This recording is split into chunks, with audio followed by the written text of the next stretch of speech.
Happy Friday, everyone. Have you ever seen this pinball game before?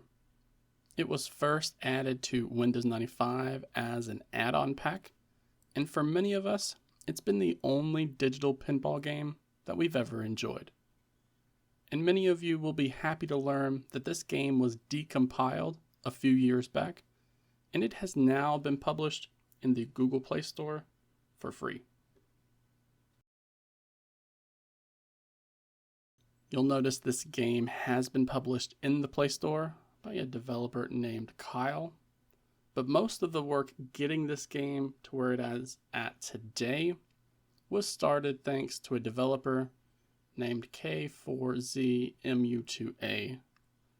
They, along with 17 other people, contributed to the work that went into reverse engineering this game. Then recently, Kyle continued with this work and then got it working in portrait mode. They added support for 18 different languages.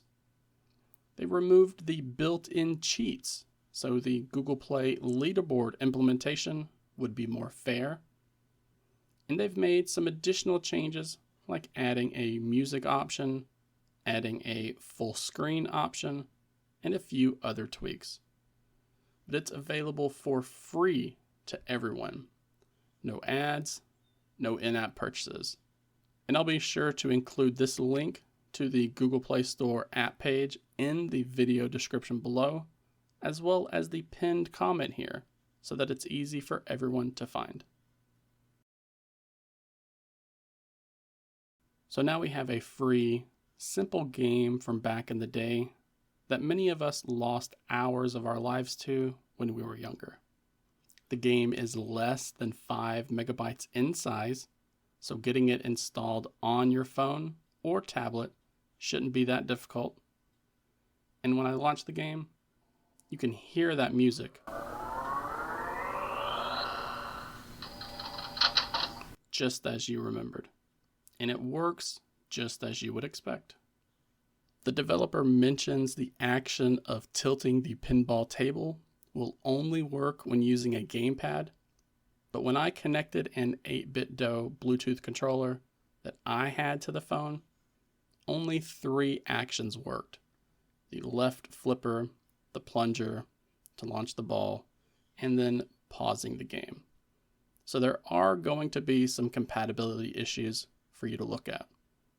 But touch controls do seem to work fine, as long as you don't need to nudge the table like we could do with the keyboard back in the day. And it also has a fairly nice pause feature as well. So whenever you leave the screen and come back, it's actually going to stay paused, and it will only start the game back up after you touch the screen again.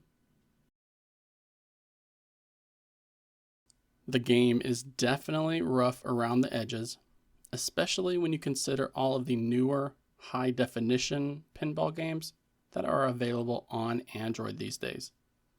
But Space Cadet 3D Pinball definitely hits that nostalgia itch that so many keep coming back to again and again. I can't promise that this game will be available forever because this developer does not own any rights to it. But it does seem that they are banking on the idea that it is complete abandonware, and that there won't be anyone to send lawyers after them. If that happens, you should still be able to find the decompiled code on GitHub, since that one was completely reverse engineered, and it does not ship with any of the assets. And I'll go ahead and put that link down below for anyone who wants to check out the original project. So, if you could, please remember to give this video a like, because it really helps to keep me motivated here, and subscribe to the channel if you haven't done so already. The more support we can get, the better.